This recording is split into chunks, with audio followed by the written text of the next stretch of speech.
the Lord's covenant for all nations ministries. That changes lives. Did you know that God has other names? Let's see. Welcome.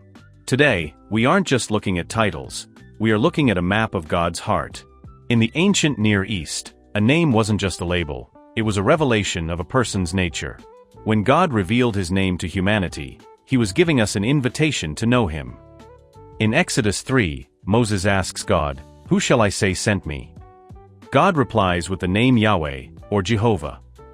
In Hebrew, this is the 4 letters, YHWH. It comes from the verb to be, meaning that I am who I am. He is self-existent. He doesn't need us, yet he wants us. He is the same yesterday, today, and forever. But because I am is so vast, God attached specific descriptors to his name to meet us in our specific points of need. Jehovah Yahweh has many biblical names revealing his character. 1. Jehovah Jireh, the Lord will provide, Genesis 22 verse 14. 2. Jehovah Rapha or Rophe, the Lord who heals, Exodus 15 verse 26. 3. Jehovah Nissi, the Lord is my banner, Exodus 17 verse 15. 4. Jehovah Shalom, the Lord is peace, Judges 6 verse 24. 5. Jehovah Raah or Rohi, the Lord my shepherd, Psalm 23 verse 1. 6. Jehovah Tsidkenu, the Lord our righteousness, Jeremiah 23 verse 6. 7. Jehovah Shammah, the Lord is there, Ezekiel 48 verse 35. 8. Jehovah Sabaoth, the Lord of hosts, 1 Samuel 1 verse 3. 9. Jehovah Mekoddishkem or Mekoddishkem, the Lord who sanctifies, Exodus 31 verse 13. Let's show you each of the names and their meanings. 1. Provision, peace and presence. Jehovah Jireh, the Lord will provide in Genesis 22. Abraham is on a mountain with a massive problem. He needs a sacrifice. He names the place Jehovah Jireh. Notice, he didn't name God the provider after the provision arrived, but while he was still trusting. It literally means, the Lord will see to it. Jehovah Shalom, the Lord is peace. Gideon was living in a time of war and personal fear.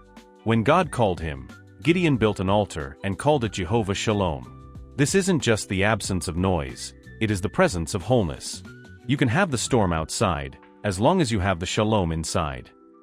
Jehovah Shammah, the Lord is there, found in Ezekiel 48. This name promises that God's presence isn't restricted to a building or a mountain. It means his presence is the final word on our situation. You are never truly alone because he is Shammah.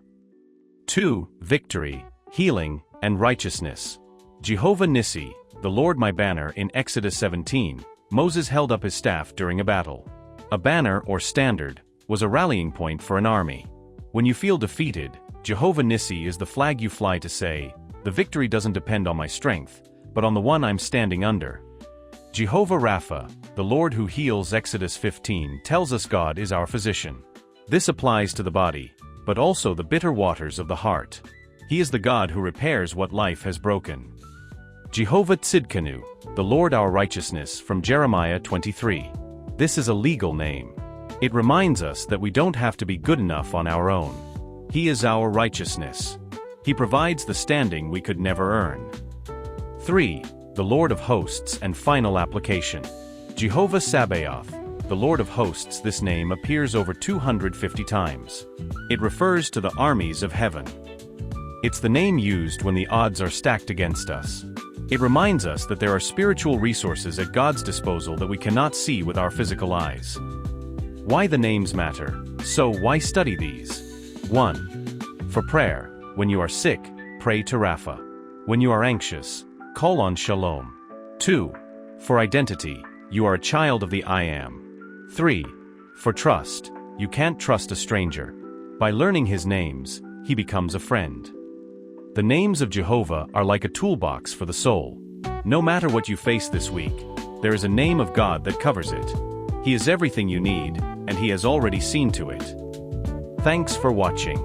Shalom, shalom.